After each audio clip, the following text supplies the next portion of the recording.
ওমর ফারুক রাদিয়াল্লাহু তাআলা আনহু নিজেকে ভাগ্যবান মনে করল, ডাক দিয়ে বলতেছে, ও আল্লাহ, তুমি আমাকে ধনাঢ্য বানিয়েছো, তুমি আমাকে সবল বানিয়েছো। আমি এই সবলতা, আমি এই অর্থগুলো তোমার অসহায় বান্দার পিছে খরচ করতে পারবো। খুশি হয়ে তিনি ওই সকালবেলা যখন ওই মহিলার বাড়িতে চলে গেলেন, যা বলতেছে, মাগো, তোমার সন্তান নাই, স্বামী নাই, মেয়ে নাই, কেউ নাই, কেউ নাই, অসহায়। আমি তোমার একজন সন্তান, মদিনা থেকে এসেছি, আমি তোমার ঘরের সমস্ত কাজ করে দিব। ওই বৃদ্ধ মহিলা বলতেছে, বাবা গো, তোমার করা লাগবে না, কিছুক্ষণ আগে এক আল্লাহর বান্দা এসে আমার সমস্ত কাজ করে দিয়েছে। ওমর ফারুক রাদিয়াল্লাহু তাআলা আনহু আশ্চর্য হয়ে গেলেন, এমন কোন মহান ব্যক্তি রয়েছে যার নাম খাতায় লেখা নাই, অথচ তিনি লুকায় লুকায় এসে মহিলার সমস্ত কাজ করে দিচ্ছেন। এবার তিনি চিন্তা করে দেখলেন, লোকটাকে আমার জানতে হবে, অতএব আজকে যখন আমি সুবে সাদিকের পরে আসলাম, কালকে আমি সুবে সাদিকের আগে আসবো, ফজরের আগে আইসা লোকটাকে দেখবো। ফজরের আগে আইসা মহিলার ঘরে সালাম দিলেন, আসসালামু আলাইকুম মাগো, তোমার খেদমত করার জন্য আমি মদিনার আশিক তোমার বাড়িতে আসলাম।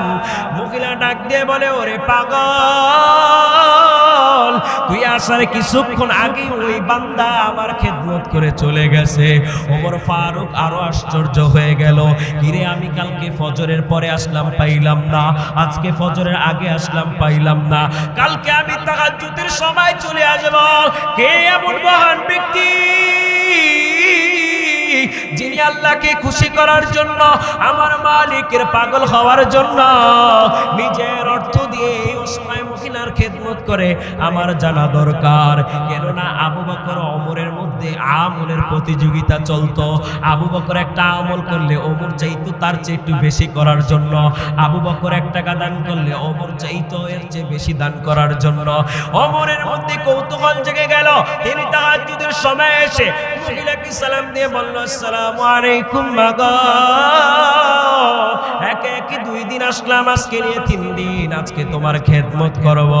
ওই মহিলা ডাক দিয়ে বলে, বাবারে, তাহাজ্জুদে নামাজের আগেই ওই লোকটা আমার খেদমত করে চলে গেছে। এবার আমার আর দেরি নয়, আমি এবার এসার নামাজের পর পরেই ওই লোকটা ওই মহিলার বাড়ির পাশে যায় লুকায় থাকবো, কে আসে, কে এমন মহান ব্যক্তি আমি দেখব। আরে আবু বকর রাদিয়াল্লাহু তাআলা আনহু এসার নামাজের পরে জুতাগুলো বগলের নিচে নিয়ে ধীরে ধীরে করে আসতেছেন, এমন ভাবে আসতেছেন যাতে করে কোনো পাতাগুলো না লড়ে।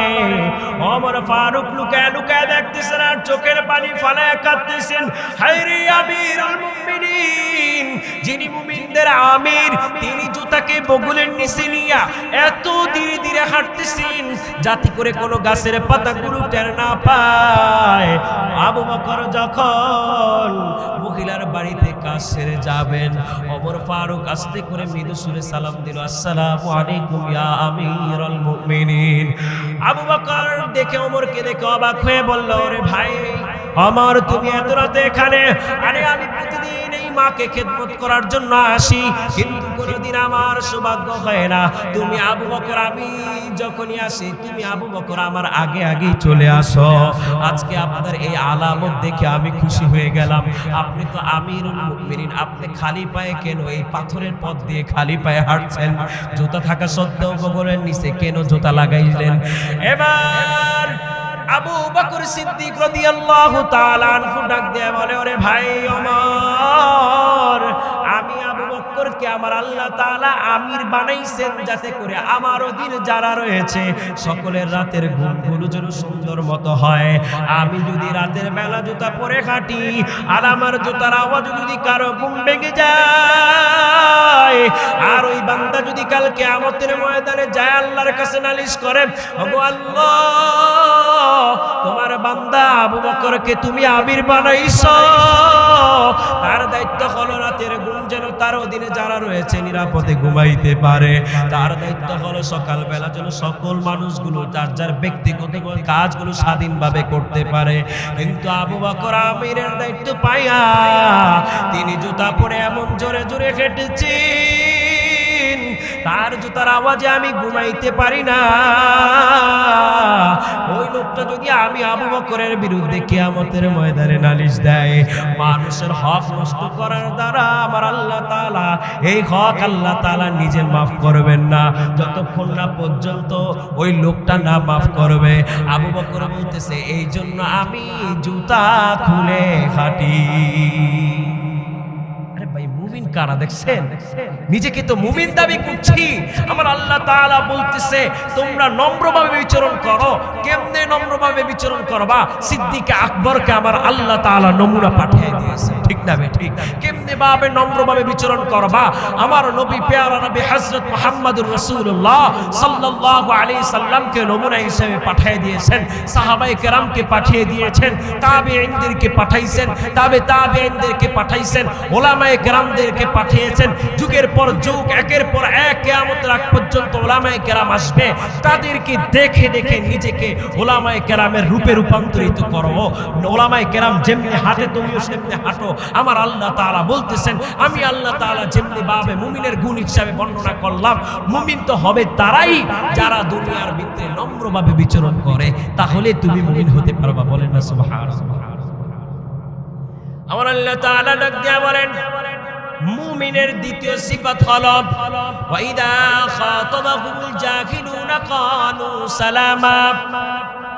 মুমিনের দ্বিতীয় নম্বরে গুণ হলো মুমিন হবে তারাই যাদেরকে কোন জাহেল, কোন মূর্খ, কোন কাফের, কোন বেঈমান, কোন নাস্তিক গালি দিবে, খারাপ কথা বলবে, তার খারাপ কথার প্রতি উত্তরে তিনি খালি দিবে না, তাকে কটু কথা বলবে না, তাকে মারবে না। যখন তিনি গালি দিবে বলবে তুই মদিনাওয়ালা নবীর উম্মত হয়ে কি পাইছ?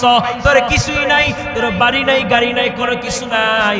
যখন এই কথা বলে গালি দিবে তখন তিনি পাল্টা উত্তরে গালি দিবে না, তখন তিনি বলবে ক্বালু সালামা।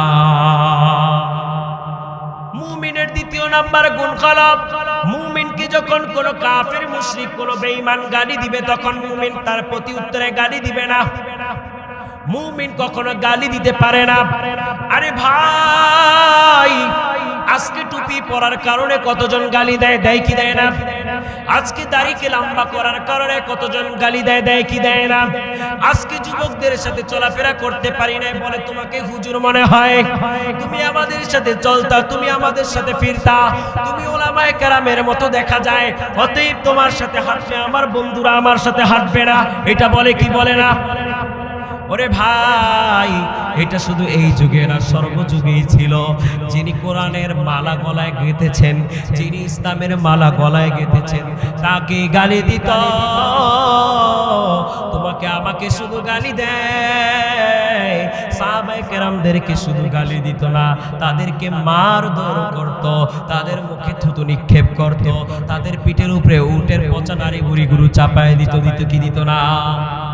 আরে যুবক,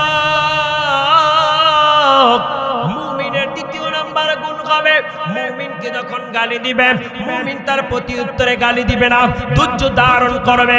কেননা আমার আল্লাহ তাআলা নূহ আলাইহিস সালাতু ওয়াস সালামকে জাতির নবী হিসাবে যখন পাঠাইলেন, নূহ আলাইহিস সালাতু ওয়াস সালাম জাতিকে 950 বছর দাওয়াত দিলেন। বেঈমান, নাফরমান, কপাল পোড়ার দল কেউ দাওয়াত কবুল করলেন না। অল্প কিছু সংখ্যক মানুষ ছাড়া সবাই নূহ আলাইহিস সালাতু ওয়াস সালামকে নিয়ে ঠাট্টা করেন। নূহ আলাইহিস সালাতু ওয়াস সালাম যখন কারো দিকে যাইতেন তিনি তার থেকে মুখটা ফিরিয়ে নিতেন। তারপরে যখন যাইতেন মুখের গায়ে ইট মারতেন, থুতু নিক্ষেপ করতেন। আমার আল্লাহ তাআলার কাছে নালিশ দিয়ে দিল, ওগো আল্লাহ, 950 বছর দাওয়াত দিলাম, কপাল পোড়ার দল, দাওয়াত তো কবুল করলো না, অথচ আমাকে মারতেছে, আমার গায়ে থুতু নিক্ষেপ করতেছে, আমাকে নিয়ে হাসি তামাশা করতেছে। আমার আল্লাহ তাআলা বললেন, নূহ রে, আমি আল্লাহ তাআলা তোর দোয়া কবুল করে নিলাম, আর দাওয়াতের কাজ লম্বা করার দরকার নাই, নৌকা বানা, নৌকা বানা, নৌকা বানা। আমি আল্লাহ তাআলার হুকুম পাইয়া নূহ আলাইহিস সালাতু ওয়াস সালাম নৌকা বানানো শুরু করে দিলেন। আর এলাকার মধ্যে যখন সম্ভ্রান্ত ব্যক্তিরা তার পাশ দিয়ে অতিক্রম হওয়ার সময় তাকে দেখলে তাকে নিয়ে কটাক্ষ করত, আরে নূহ একাত্মবাদের দাওয়াত দিত, এমন রবের দাওয়াত দিত যার কোনো অস্তিত্ব নাই, যাকে আমরা কোনোদিন দেখি নাই, যাকে আমরা কোনোদিন শুনি নাই, তিনি এমন খোদা একাত্মবাদের দাওয়াত দিতে দিতে নূহ এখন পাগল হয়ে গেছে। যেখানে কোনো পানি নাই, নদী নাই, নদা নাই, যেখানে কোনো সাগর নাই, সেই জায়গাতে নূহ এখন জাহাজ তৈরি করতেছে, নূহকে নিয়ে তামাশা করতেছে। আমার আল্লাহ তাআলা বলতেছে, নূহ রে, তাদের তামাশার প্রতি উত্তরে বলে দে, ক্বালা ইন তাসখারু মিন্না ফাইন্না নাসখারু মিনকুম কামা তাসখারুন। ওই সম্প্রদায়ের দল, ওই নাফরমানের দল, আজকে যারা তোমরা আমাকে নিয়ে তামাশা করছো, আমাকে নিয়ে হাসি তামাশা করছো, যদি এমন ভাবে করো তাহলে আমরাও তোমাদেরকে নিয়ে তামাশা করব, যেমনটা তোমরা আমাদেরকে নিয়ে করতা। আজকে আমরাও বলে দেই, আজকে আমরা যারা দাড়ি রাখার কারণে যারা আমাদেরকে গালি দেয়, টুপি রাখার কারণে যারা আমাদেরকে গালি দেয়, আজকে ইসলামের পথে আসার কারণে, আজকে আমি দাড়ি লম্বা করার কারণে আমার প্রেমিকা আমার কাছ থেকে চলে গেছে, আমার চাচতো বোন মামাতো বোন আমার সাথে কোনো সম্পর্ক রাখে নাই, আজকে আমি দাড়ি রাখার কারণে আজকে আমি দুনিয়ার মধ্যে নিঃস্ব হয়ে গেছি, আমাকে নিয়ে হাসি তামাশা করতেছে। আমরাও তাদেরকে বলে দেই, তোমরা যদি আমাদেরকে নিয়ে হাসি তামাশা করো, আমরাও অদূর ভবিষ্যতে তোমাদেরকে নিয়ে হাসি তামাশা করব, যেমনি ভাবে তোমরা আমাদেরকে নিয়ে হাসি তামাশা করতা। যখন কিয়ামতের দিন চলে আসবে, দুনিয়ার মানুষগুলো দেখবে দাড়ি রাখার কি ফায়দা, যখন মানুষ দেখবে টুপি রাখার কি ফায়দা, সুন্নতি মেসওয়াক করার কারণে কি ফায়দা, সুন্নতি লেবাস গায়ে দেওয়ার কারণে কি ফায়দা, তখন আমরা তো খুশি হয়ে যাব। মানুষের গালি শুনে, মানুষের হাসি তামাশা শুনে, তারপরও দাড়ি লম্বা রেখেছি, কখনো দাড়ির মধ্যে বেরিট লাগাই নাই, নবীর সুন্নতকে নিজের জীবনে বাস্তবায়ন করেছি, কখনো মানুষের কথা শুনে নবীর সুন্নতকে ছেড়ে দেই নাই, নবীর সুন্নতকে এমন ভাবে আঁকড়িয়ে ধরেছি, ব্যক্তিগত জীবন থেকে পারিবারিক জীবন, রাষ্ট্রীয় জীবন, আন্তর্জাতিক জীবন, সর্ব জায়গায় নবীর সুন্নতকে পালন করেছি।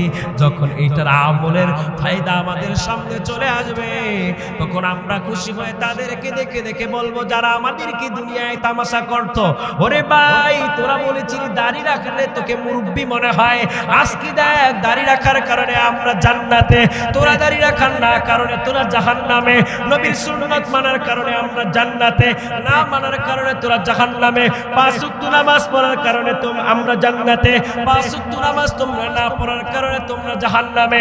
যখন আমরা তাদেরকে এটা বলবো, দুনিয়াতে আমাদেরকে যেমনি ভাবে হাসি তামাশা করেছে, কিয়ামতের ময়দানে আমরাও তাদেরকে নিয়ে হাসি তামাশা করব, ঠিক না বেটি? মুমিনের দ্বিতীয় নাম্বার গুণ হলো, মুমিন হবে তারাই যারা মুমিনকে কেউ গালি দিলে তিনি গালি দিবে না। আর যুবক, আজকে আমি তুমি মুমিন দাবি করি, আমার তোমার মনের অবস্থা এরকম, আমাকে কেউ গালি দিল আমি তাকে থাপ্পড় মেরে দিব, আমাকে কেউ থাপ্পড় মারলো আমি তাকে ঘুষি মেরে দিব, আমাকে কেউ একটা ঘুষি দিল আমি তাকে হত্যাই করে ফেলবো। আজকে মুমিনের এই আলামত, ঠিক না ঠিক? অতএব যতক্ষণ পর্যন্ত তোমার আমার জীবনের মধ্যে মুমিনের এই সিফাতটা না ঢুকাইতে পারবা, তাহাজ্জুদ পড়তে পড়তে যদি কপালটাকে কালো বানায় ফেলো, হজ করতে পড়তে পড়তে যদি হজ করতে করতে যদি তুমি নিঃস্ব হয়ে যাও, রোজা রাখতে রাখতে যদি তুমি অসুস্থ হয়ে মারা যাও, তোমার ভিতরে এই সিফাত না আসার কারণে কিন্তু আমি নাফরমানি করে ফেলেছি। তুমি যেভাবে ইবাদত করতে বলছো আমি ওইভাবে করতে পারি নাই। তুমি আমাকে নামাজ ফরজ করেছো কিন্তু আমি অধিকাংশ সময় নামাজ ছেড়ে দিয়েছি। তুমি আমার জন্য রোজা ফরজ করেছো, রোজা আমি মাঝে মধ্যে ভেঙে ফেলেছি। তুমি আমার জন্য পর্দা ফরজ করেছো, আমি মাঝে মধ্যে পর্দা ভেঙে ফেলেছি। এমনি ভাবে যখন আমার মালিকের দরবারে কাঁদবা, আমার মালিক বলতেছে তৃতীয় প্রকার মুমিন তোমরাই হয়ে যাবা। আজকে আমার দুনিয়ার মধ্যে এমন মানুষ রয়েছে যারা গভীর রাত্রে ঘুমায়, মুয়াজ্জিন বলে আসসালাতু খায়রুম মিনান নাওম, ঘুম থেকে নামাজ ভালো। ওই লোকটার কানে মুয়াজ্জিনের কণ্ঠের সুর কানের ভিতরে বাজার পর তিনি ল্যাপটাকে মাথার নিচে মুড়ি দিয়ে ঘুমিয়ে যায়। আমার মালিক বলতেছে বান্দারে আমি তোকে ফজরের সময় ডাকলাম পাইলাম না, আমি মালিক তোর উপরে রাগ হয়ে তোর উপরে নিয়ামতটা বন্ধ করে দিলাম না। আমি মালিক জোহরের সময় ডাক দিলাম বান্দা আমি তোকে ফজরের সময় ডাক দিলাম পাইলাম না। আমি আল্লাহ তাআলা তোকে জোহরের সময় ডাক দিচ্ছি আয় আয় আয়। বান্দা তুই জোহর আসলি না। আরে বান্দা আমি তোকে আসরের সময় ডাক দিলাম বান্দা তুই আয়। আরে নাফরমান বান্দা তুই আসর আসলি না। আমি আল্লাহ তাআলা মাগরিবেও ডাক দিলাম তুই আসলি না। আমি আল্লাহ তাআলা এশারাও ডাক দিলাম তুই আসলি না। আমি আল্লাহ একদিন না দুই দিন না এক সপ্তাহ না দুই সপ্তাহ না এক মাস না দুই মাস না এক বছর না দুই বছর না, এমন করে কাউকে আমি আল্লাহ তাআলা 20 বছর ডাকছি তুই আমার ডাকে সাড়া দাও না। এমন করে আমি আল্লাহ তাআলা কাউকে 30 বছর ডাকছি তুই আমার ডাকে সাড়া দাও না। এমন করে আমি আল্লাহ তাআলা কাউকে 50 বছর ডাকছি কেউ আমার ডাকে সাড়া দেয় না। ওরে যুবক তুমি কি চিন্তা করতেছো আজকে তুমি যৌবন শক্তি পাইয়া তোমার মনের ইচ্ছা মতো তুমি নাফরমানি করে বেড়াচ্ছ। তোমার হাতে অ্যান্ড্রয়েড মোবাইল, অন্ধকারের মধ্যে রুমের মধ্যে একা একই, তোমার মাও দেখে না, বাবাও দেখে না, ভাই দেখে না, বন্ধু দেখে না, কেউ দেখে না। তুমি মোবাইলের মধ্যে অবৈধ জিনিস দেখতেছ। তুমি কি কখনো চিন্তা করেছো এই চোখ যে অবৈধ জিনিস দেখছে এই চোখ কি তোমার পক্ষে সাক্ষী দিবে কি দিবে? এই চোখ দিয়ে যে তুমি নাফরমানি করতেছো কিয়ামতের ময়দানে এই চোখ কি তোমার পক্ষে সাক্ষী দিবে কি দিবে না কোনোদিন প্রশ্ন করেছো?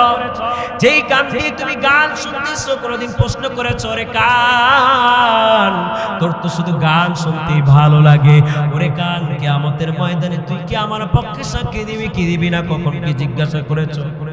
আরে তোমার আমার এলাকার মধ্যে এমন তো কত যুবক রয়েছে যারা ব্যবসা বাণিজ্য করে, যারা চাকরি বাকরি করে, যাদের ছেলে মেয়ে রয়েছে, আত্মীয় স্বজন রয়েছে, বাড়ি ঘর রয়েছে, খাট পালন রয়েছে, সুখে শান্তিতে বসবাস করছে। তারপর রাত্রি যখন গভীর হয়ে যায় শীতের মৌসুমের মধ্যে ল্যাপটাকে ফেলে দেয়, কম্বলটাকে ফেলে দিয়ে ঠান্ডা পানি দিয়ে উজু করে যখন আমার রবের পায়ের কাছে দাঁড়িয়ে ডাক দিয়ে বলে মালিক তোমার জান্নাত দেখি নেই, জান্নাতের আশায় আমি পাগল, তোমার জাহান্নাম দেখি নেই, জাহান্নামের ভয়ে আমি কোনো গুনার কাজ করতে পারি না, তোমাকে দেখি নাই তারপরও তোমাকে ঈমান এনেছি। বান্দা যখন এমন ভাবে কাঁদে আমার আল্লাহ তাআলার আরশটা থরথর করে কাঁপতে থাকে। আমার আল্লাহ তাআলা আরশের ফেরেশতাদের মধ্য থেকে কিছু সংখ্যক ফেরেশতা পাঠিয়ে দেয়। দুনিয়াতে যাওয়ার পর ওই ফেরেশতাগুলো এসে দেখে দুনিয়ার মধ্যে এমন কিছু যুবক রয়েছে যারা আমার আল্লাহর কাছে এমন ভাবে কাঁদে, আমার আল্লাহর কাছে কাঁদার কারণে চোখের পানি চোখ থেকে বের হয়ে জমিনে পড়তে দেরি, আমার আল্লাহ তাআলার আরশ কাঁপাইতে দেরি হয় না। আমার আল্লাহ তাআলার কাছে ফেরেশতারা যখন এই কথা যায় বলে তখন আমার আল্লাহ তাআলা ফেরেশতাদেরকে ডাক দিয়ে বলে ওরে ফেরেশতা তোরা বলেছিলি আমি যখন মানুষ বানাইব তোরা বলেছিলি এই বান্দাগুলো দুনিয়াতে যায় নাফরমানি করবে, এই বান্দাগুলো দুনিয়াতে যায় খারাপ কাজ করবে। আজকে তোরা দেখ এই বান্দাগুলো আমার জান্নাত দেখে নাই, আমার জাহান্নাম দেখে নাই, আমার জাহান্নামের শাস্তি দেখে নাই, আমাকে দেখে নাই, আমার নবীকে দেখে নাই, তারপরও না দেখে না দেখে না দেখে মানে নে জান্নাতের আশায় জাহান্নামের ভয় যখন চোখের পানি ফালায়। আরে যুবক যখন জাহান্নামের ভয়ে চোখের পানি ফালায় প্রতিটা ফুটা দুনিয়ায় পড়তে দেরি আমার আল্লাহ তাআলার আরশ কাঁপতে দেরি হয় না। ওরে যুবক তোরা সাক্ষ্য ফেরেশতা তোরা সাক্ষী থাক, যেই বান্দা চোখের পানি দিয়া আমার আরশ কাঁপাইলো ওই বান্দার চোখের পানি দিয়া আমি আল্লাহ তাআলা তার জাহান্নাম হারাম করে দিব। তাহলে মুমিনের তৃতীয় নাম্বার গুণ হলো কোনটা? রাতের কিছু অংশ মুমিন দণ্ডায়মান অবস্থায়, সিজদারত অবস্থায়, রুকুরত অবস্থায় আদায় করবে। আজকে আমরা এমন লোক রয়েছে, আজকে এখানে অনেক মানুষও থাকতে পারেন যারা এখানে ওয়াজ শুনেছেন কিন্তু মাগরিবের নামাজটাও পড়েন না, ঈশার নামাজটাও পড়েন না। আছে কি নাই? আছে। অনেক মানুষ রয়েছে ওয়াজ শুনলে কানকে শীতল করে বাড়িতে যে রাস্তাঘাটে যে বলবেন যে অমুক বক্তা এসেছিল, অনেক সুন্দর আলোচনা করেছিল, কানটা অনেক ভালো লেগেছে, অন্তরে তার কথাটি উপলব্ধি করেছি, কিন্তু যখন আমলে বাস্তবায়ন করি নাই, এই বক্তার এতক্ষণের আলোচনা দূর থেকে মেহমান হয়ে আসা আপনার বাড়িতে না ঘুমায় এনে বসে থাকা কোনো ফায়দা নাই। ঠিক না? যখন বক্তা একটা আলোচনা করলো, ওই সব আলোচনা নিলেন না, শুধু একটাই নিজের জীবনে বাস্তবায়ন করার জন্য চেষ্টা করলেন। আমার আল্লাহ তাআলা বলতেছেন তোর একটা কথাই তোর নাজাতের জন্য যথেষ্ট হয়ে যাবে। ঠিক না? ঠিক। অতএব আমাদের ভিতরে নম্রতা ফিরে আনার জন্য আমাদের কিছু করণীয় লাগবে। আমাকে গালি দিলে আমি যেন গালি না দেই, এই মেজাজটা তৈরি করার জন্য আমাদেরকে কিছু কাজ করা লাগবে। রাত্রিবেলা আমাকে ঘুম বাদ দিয়ে আমার আল্লাহ তাআলার ইবাদতের মজা পাওয়ার জন্য কিছু কাজ করা লাগবে। লাগবে কি লাগবে না? অনেকেই নামাজ পড়ে কিন্তু নামাজের মজা পায় না। অনেকে মুমিন দাবি করে কিন্তু নিজের জীবনে মুমিনের গুণগুলো ফিট করতে পারে না।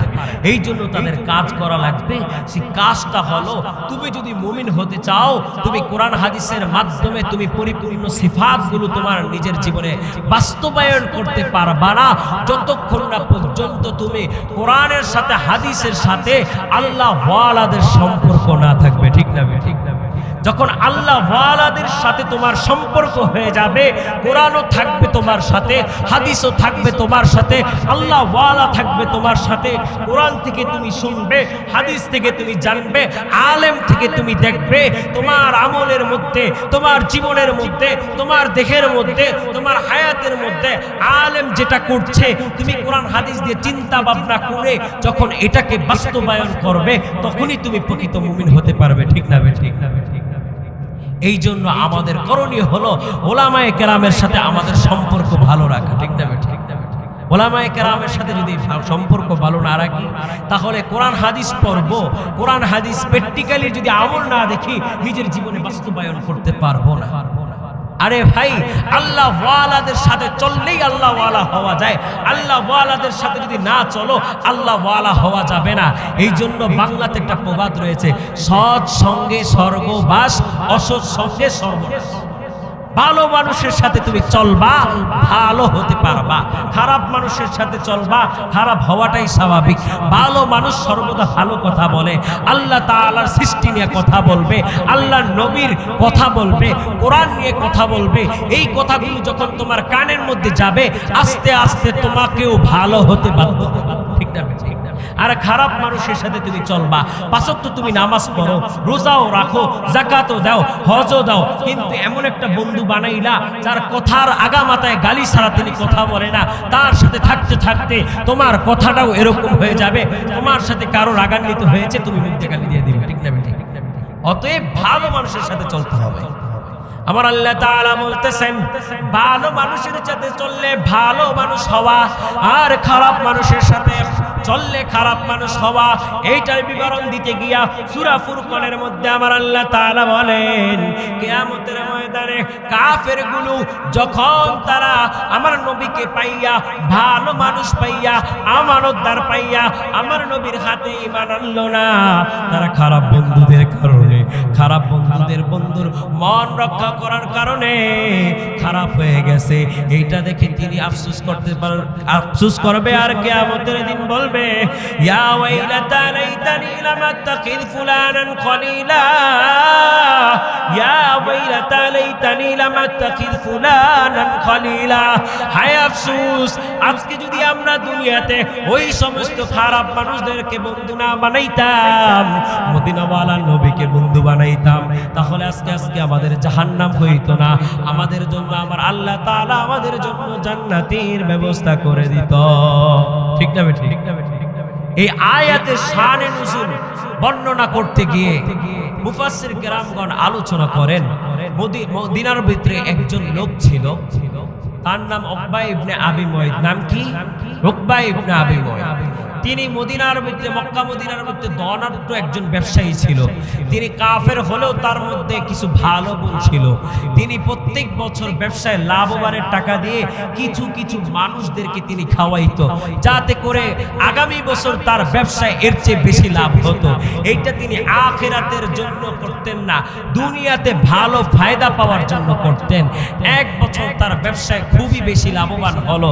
তিনি চিন্তা করলো, এই বছর তো আমার অনেক বেশি লাভবান হয়েছে, এই বছর আমি মক্কার ভিতরে সম্ভ্রান্ত যারা রয়েছে, যাদের নাম সকলে নেই, এমন কিছু মানুষকে আমার বাড়িতে দাওয়াত দিয়ে এনে খাওয়াবো। উকবা ইবনে আবি মুআইত বাড়িতে বসে রাত্রে বেলা স্ত্রী নিকে পরামর্শ করতেছে কাকে আনা যায়। বলতেছে আবু জাহেলকে আনো। না রে, আবু জাহেলের পথ অনুসরণ করে ঠিকই, কিন্তু আবু জাহেল ভালো মানুষ না, ওই হলো ভোট চুরি করে নেতা হয়েছে। ঠিক না বেঠিক? ও হলো এমন নেতা যিনি ভোট দিয়ে নেতা হয় না, ভোট চুরি করে নেতা হয়েছে। অতএব ওর পিছনে যতই স্লোগান দেই, আমার নেতার চরিত্র ফুলের মতো পবিত্র, এইটা আমার পিঠ বাঁচানোর জন্য করি, কিন্তু আমার মন থেকে বলি না। অতএব আবু জাহেলকে খাওয়াবো। বলতেছে সাহেবাকে খাওয়াও। না, সাহেবা মানুষের জায়গা জমিন দখল করে নেয়, ওকে খাওয়ানো যাবে না। তাকে কাকে খাওয়াইবা? উবাই ইবনে খলফকে খাওয়াও। আরে ও আমার বন্ধু হলে ও আমার চরম শত্রু, ওকে খাওয়ানো যাবে না। স্ত্রী বলল, মক্কার ভিতরে সম্ভ্রান্ত পরিবারের লোক তো তারাই, আবু জাহেল, উকবা, সাহেবা, আবু লাহাব, তাদেরকে তুমি খাওয়াইবা না, খাওয়াইবা কাকে?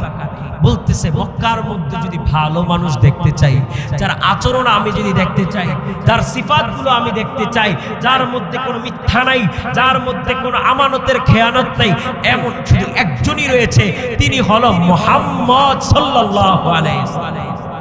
তাহলে এটা মুসলমানের ভাষ্য না কাফেরের ভাষ্য? এটা কি মুসলমান বলেছে না কাফের বলেছে? কাফের বলেছে। উকবা ইবনে আবি মুআইত একজন কাফের, তিনিও জানে মক্কার মধ্যে যদি ভালো মানুষ থেকে থাকে, তাহলে আবু জাহেল না, উকবা না, সাহেবা না, আবু লাহাব না, উবাই ইবনে খলফ না, মক্কার মধ্যে ভালো মানুষ যদি থেকে থাকে, তাহলে মুহাম্মদই রয়েছে। অতএব যদি খাওয়াতে হয়, মুহাম্মদকে খাওয়াবো। স্ত্রী বলতেছে, তুমি তো একটা ভালো কাজ করেছো, এতদিন তো চিন্তা করি নাই, মক্কার মধ্যে তো ভালো মানুষ তো মুহাম্মদই, যার চরিত্রের মধ্যে কোনো কলঙ্কের দাগ নাই, যার ভিতরে আমানতের পরিপূর্ণ, যার ভিতরে সত্যবাদিতার দিক থেকে পরিপূর্ণ, যিনি মুমিন হিসাবে পরিপূর্ণ, যিনি ব্যক্তি হিসাবে পরিপূর্ণ, যিনি গার্জিয়ান হিসাবে পরিপূর্ণ, যিনি রাষ্ট্রনায়ক হিসাবে পরিপূর্ণ, যিনি মডেল হিসাবে পরিপূর্ণ, তিনি হলো আমার নবী, তোমার নবী, বিশ্ব নবী হযরত মুহাম্মদুর রাসূলুল্লাহ সাল্লাল্লাহু আলাইহি ওয়াসাল্লাম। অতএব আগামী কাল যদি কাউকে খাওয়াতে হয়, মুহাম্মদকেই খাওয়াবো, অন্য কাউকে না। ঠিক না বেঠিক? এবার উকবা ইবনে সাহেবা, উকবা ইবনে আবি মুআইত স্ত্রীর সাথে পরামর্শ করে সকাল বেলা নবী মুহাম্মদুর রাসূলুল্লাহ সাল্লাল্লাহু আলাইহি সাল্লামের কাছে চলে গেলেন। নবী করিম সাল্লাল্লাহু আলাইহি সাল্লামের কাছে চলে গিয়ে বলতেছে, মুহাম্মদ ভাতিজা আমার, আমি এই বছর ব্যবসায় অনেক লাভবান হয়েছি, লাভবানের টাকা দিয়ে তোমাকে একটু মেহমানদারি করাতে চাই।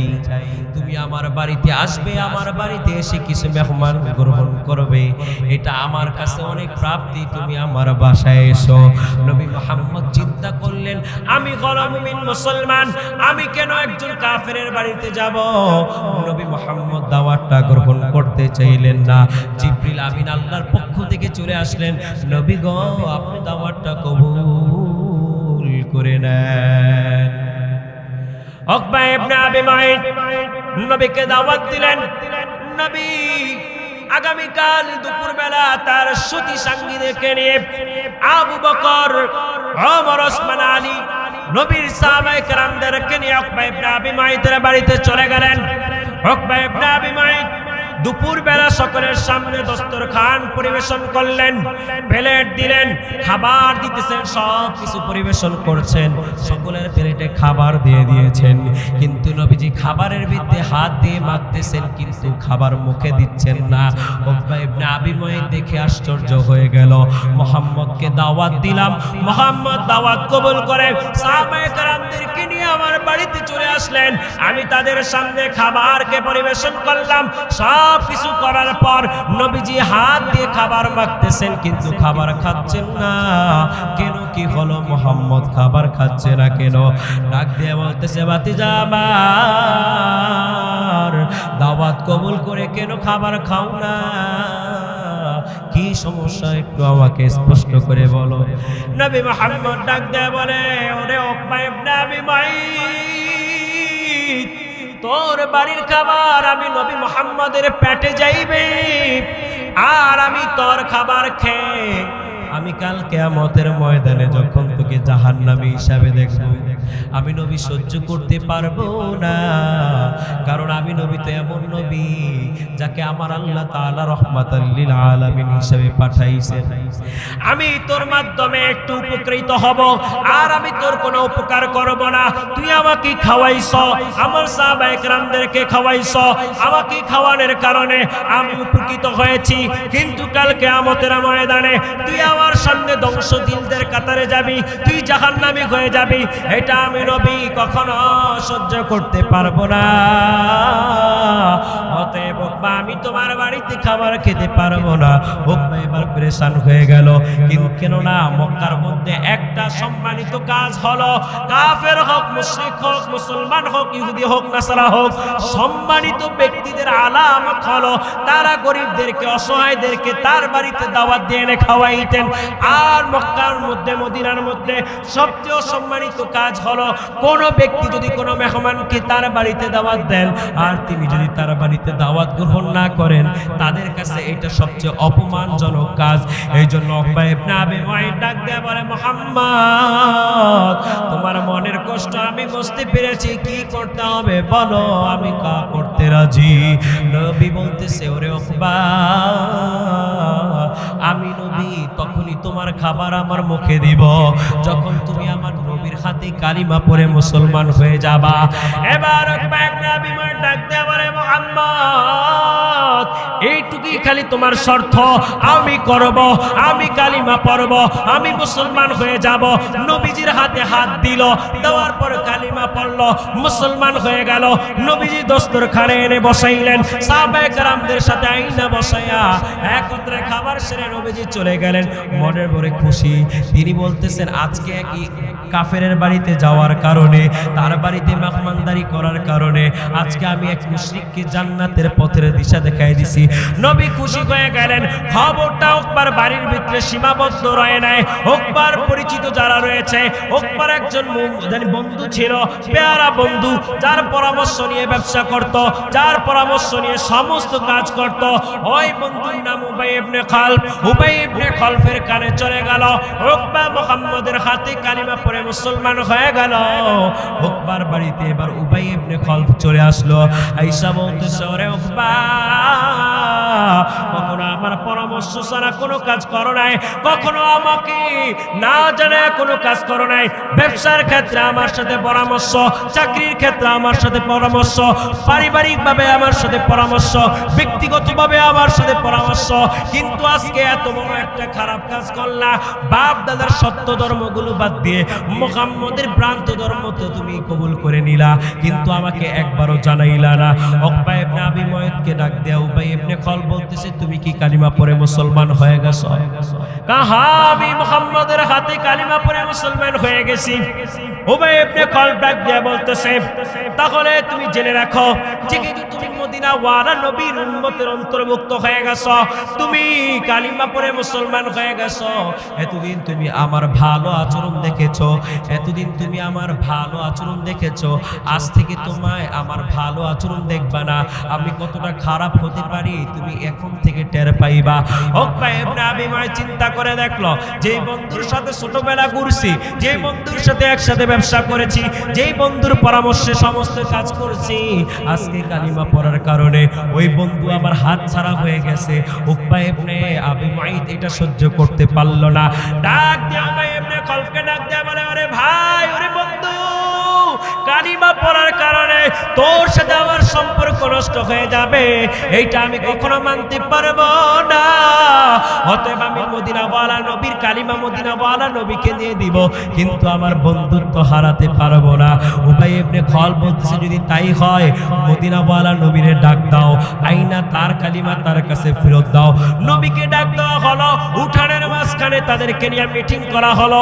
উবাই ইবনে খালফ উকবা ইবনে আবি মুআইতকে ডাক দিয়ে বলে, মুহাম্মদের কালিমা মুহাম্মদকে ফেরত দাও। উকবা ইবনে আবি মুআইত নবী মুহাম্মদুর রাসূলুল্লাহ সাল্লাল্লাহু আলাইহি সাল্লামের সামনে যাইয়া মুখের থেকে থুতু মাইরা নবীর চেহারার মধ্যে থুতু নিক্ষেপ করে বলতেছে, মুহাম্মদ, তোমার কালিমা পড়ার কারণে আজকে আমার আত্মীয় স্বজন আমার কাছ থেকে দূরে চলে যাচ্ছে, আমার বন্ধু আমার কাছ থেকে দূরে চলে যাচ্ছে, আমি এটা কখনো সহ্য করতে পারবো না। অতএব তোমার কালিমা তোমাকে ফেরত দিলাম। আমার আল্লাহ তাআলা আসমান থেকে দেখতেছেন, ফেরেশতারা দেখতেছেন। আমার আল্লাহ তাআলা কোরআনের মধ্যে বলেন, ওয়ামাকারু ওয়ামাকারাল্লাহ, আল্লাহু খায়রুল মাকিরিন।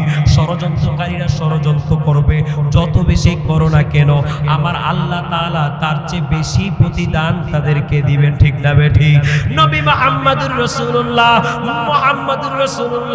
সাল্লাল্লাহু আলাইহি সাল্লামের মুখে যখন থুতু নিক্ষেপ করলেন, আমার আল্লাহ তাআলা ফেরেশতা পাঠিয়ে দিলেন। ফেরেশতারা তার থুতুটাকে তার মুখের মধ্যে ফিরিয়ে নেওয়ার কারণে তার চেহারাটা পুরে সাথে সাথে কালো বর্ণ হয়ে গেল।